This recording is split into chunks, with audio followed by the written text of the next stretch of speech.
여러분 안녕하세요. 오늘 갈라디아서 8번째 시간입니다. 오늘은 갈라디아서 이제 3장에 들어오게 되는데요. 그럼 갈라디아서 1, 2장은 역사였습니다. 특별히 바울의 이야기였습니다.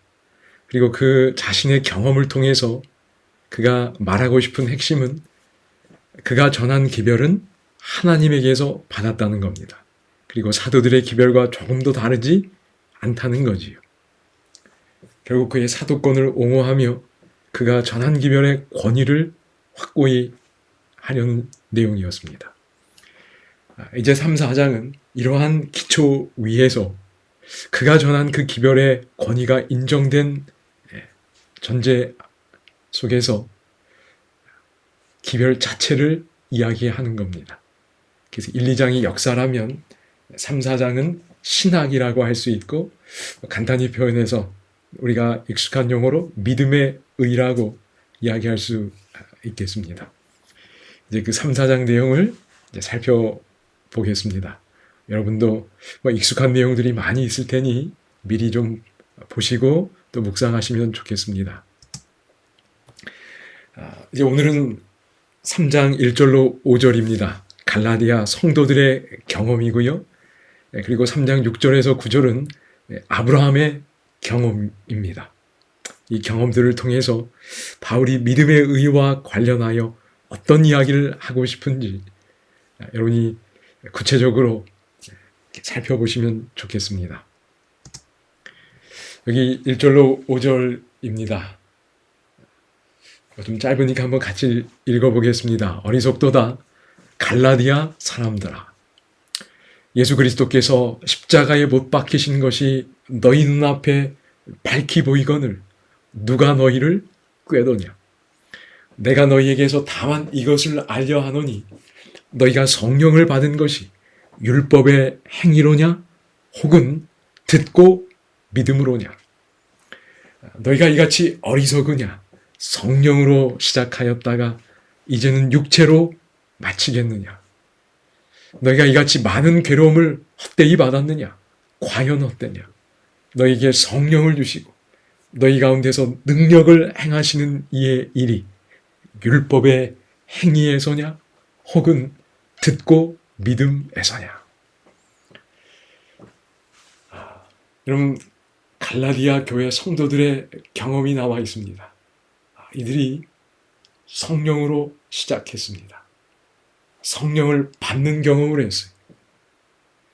그리고 여기 이같이 괴로움을 헛되이 받았느냐 하는 구절을 보니까 아마 당시 많은 사람들이 그랬던 것처럼 그리스도인이 되는 일에 여러 어려움도 겪었던 것으로 보입니다. 그런데 이제 그런 일들을 다 헛되게 만들겠느냐는 겁니다. 이제 이 내용에 어떤 사상이 담겨 있는지 아주 함께 살피겠습니다. 그리고 하나님이 드러내신 사상이라면 믿음으로 받고 그것이 우리의 생각이 되고 우리의 품성 발달에 계속해서 이어지는 하나님의 역사를 경험할 수 있기를 바랍니다. 여러분, 여기 반복되는 표현이 있습니다. 여기 빨간색으로 여기서 더 잘 보이네요. 율법의 행위와 듣고 믿음이라는 이 표현이 대비되면서 2번 반복됩니다. 성경에서 반복은 중요하죠. 이 아주 단순하면서도 우리에게 뭔가 실마리를 열어주는 겁니다. 지금 여기 바울은 율법의 행위와 듣고 믿음으로를 대비하고 있습니다. 그럼 믿음으로 말미암는 의의를 제가 잘못하면 그냥 단순히 어떤 이론적인 추상적인 이야기로만 이해할 수 있어요. 근데 이제 이런 디테일한 내용들을 보면서 그것이 좀 더 구체화되고, 그러니까 뭐 다 설명할 수는 없지만 경험될 수 있으면 참 좋겠습니다. 근데 여기 한 힌트가 있는데, 율법의 행위와 반대되는 게 믿음의 의잖아요.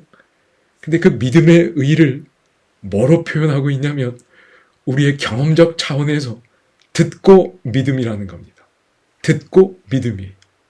그러니까 내가 어떤 도잉을 하는 게 아니고 뭔가를 듣고 믿음이 발생하면 하나님의 의로움을 경험하는 겁니다. 그리고 그 의로움은 그리스도와의 온전한 연합을 이루어 간다고 말씀 나눴습니다. 이제 좀 더 보겠습니다. 이 두 개가 충돌하는 거지요. 성령을 받은 것. 그 다음에 여기 5절에도 성령을 주시고 능력을 행하시는 이의 일이 율법의 행위냐 듣고 믿음이냐 이렇게 되는 거예요. 그리스도와의 연합이 앞에서 강조되었다면 여기에서는 갈라디아 교회 성도들의 경험 속에 성령님을 받은 경험, 하나님의 능력을 받은 경험이 이 양쪽 가운데 어느 길과 관련되어 있다는 겁니다.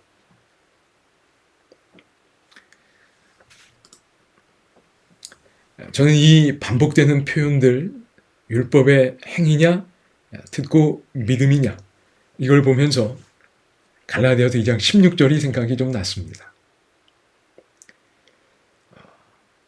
제가 원어를 잘 분석하지는 못하지만 여기 16절에 대하여 학자들의 논쟁이 있습니다.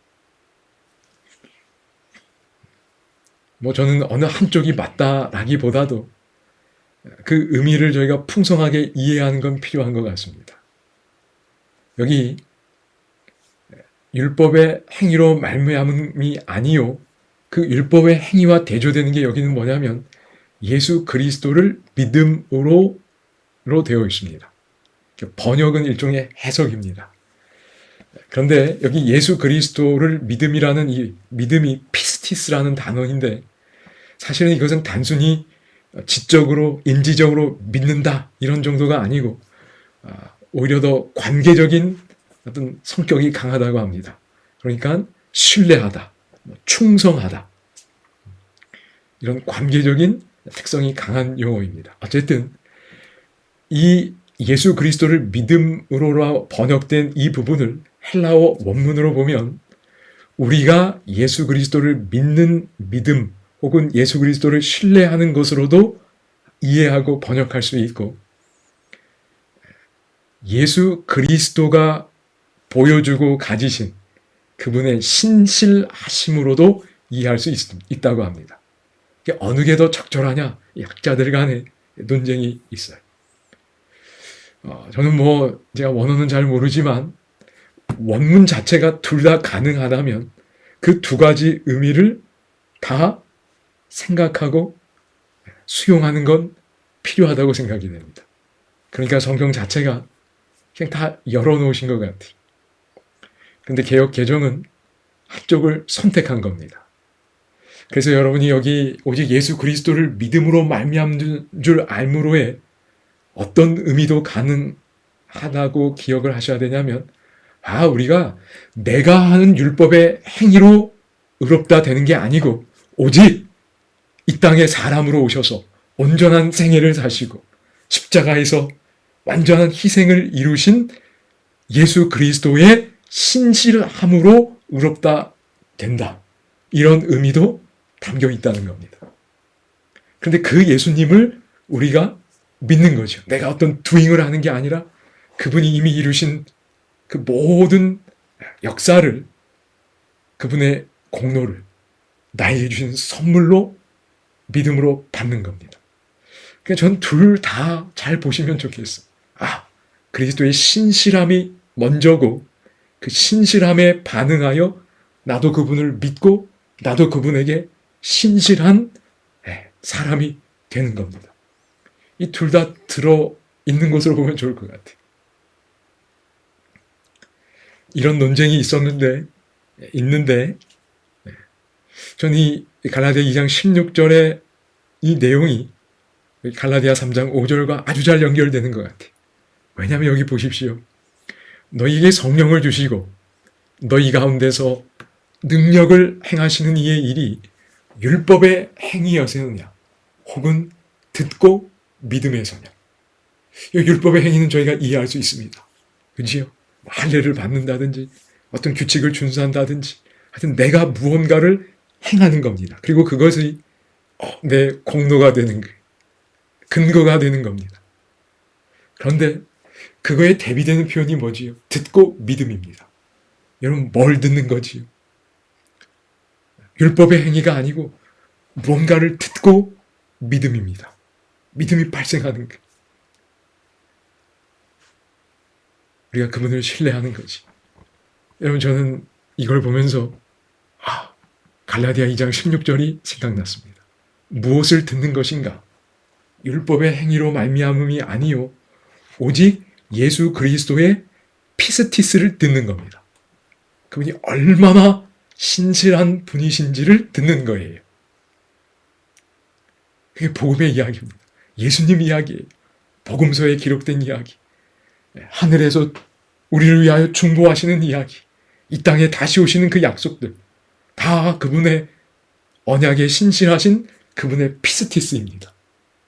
그걸 듣는 겁니다. 그러면 성령님께서 도와주셔서 우리도 그분을 믿게 되고 그분을에게 신실한 충성하는 그 관계와 관계 속에서 그런 사람이 되어 간다는 겁니다. 그래서 저는 이 3장 5절과 2장 16절이 잘 연결됐어요. 그래서 뭐를 듣는가? 그리스도의 피스티스를 들으면 되는 겁니다. 그러니까 두 길이 있는 거예요. 율법의 행위가 있고 그리고 그리스도의 신실함을 듣고 믿음으로 의롭게 되는 길이 있는 겁니다. 여러분, 한번 대답해 보십시오. 하나님께서 우리에게 성령을 주시고 능력을 행하시는 그분의 일이 율법의 행위에서입니까? 아니면 그분의 신실하심을 듣고 믿음으로 반응할 때입니까? 대답은 분명합니다. 듣고 믿음인 거예요. 그러므로 갈라디아서 3장 1절로 5절에 담긴 하나님이 오늘 우리에게 주신 사상은 이거라고 할 수 있을 거예요. 우리는 그리스도의 신실함, 피스티스를 듣고 믿음으로 반응하여 성령의 그 능력의 역사에 참여하는 겁니다. 너무 감사하지 않나요? 그냥 들으면 돼요. 오늘 듣는 걸 선택하면 되는 겁니다. 그럼 음식도 우리가 먹어야 되잖아요. 음식이 들어가면 그 다음에 몸이 알아서 하는 것처럼 그분의 신실함을 자꾸 들어야 되는 거예요. 그러면 하나님께서 우리 안에 믿음을 주실 것입니다. 그리고 그 믿음이 더욱 온전하게 될 거예요. 그럴 때 성령님의 역사가, 그 능력의 역사가 우리 삶에 나타날 줄 믿습니다. 제가 이런 모든 과정도 결국 이 신실함을 듣기 위함입니다. 여러분, 그렇다면 갈라디아 3장 1절로 5절의 이 이야기는, 이 사상은 어느 주제와 가장 밀접하게 연결될 수 있을까요? 여러 가지로 다 가능하리라 생각되는데 저는 개인적으로 그럼 3번 창조주의 품성과 관련된 이 도덕적 갈등으로 보면 좋을 것 같아요. 창세기 3장 상황입니다. 여러분, 창세기 3장에서의 그 핵심은 창조주 하나님을 어떤 분으로 바라보고 있는가입니다. 뱀이 한 게 뭐지요? 여자가 창조주 하나님을 원래의 그 사랑의 눈으로 신뢰하는 마음으로 바라보지 못하게 만든 거예요. 하나님이 참으로 동산 모든 나무의 열매를 먹지 말라 하시더니 이 말 듣고 벌써 삐딱해졌어요. 하나를 금지하신 하나님, 그 하나님의 마음을 오해하게 만든 거예요. 선한 분이 아니라고 생각하게 만든 겁니다.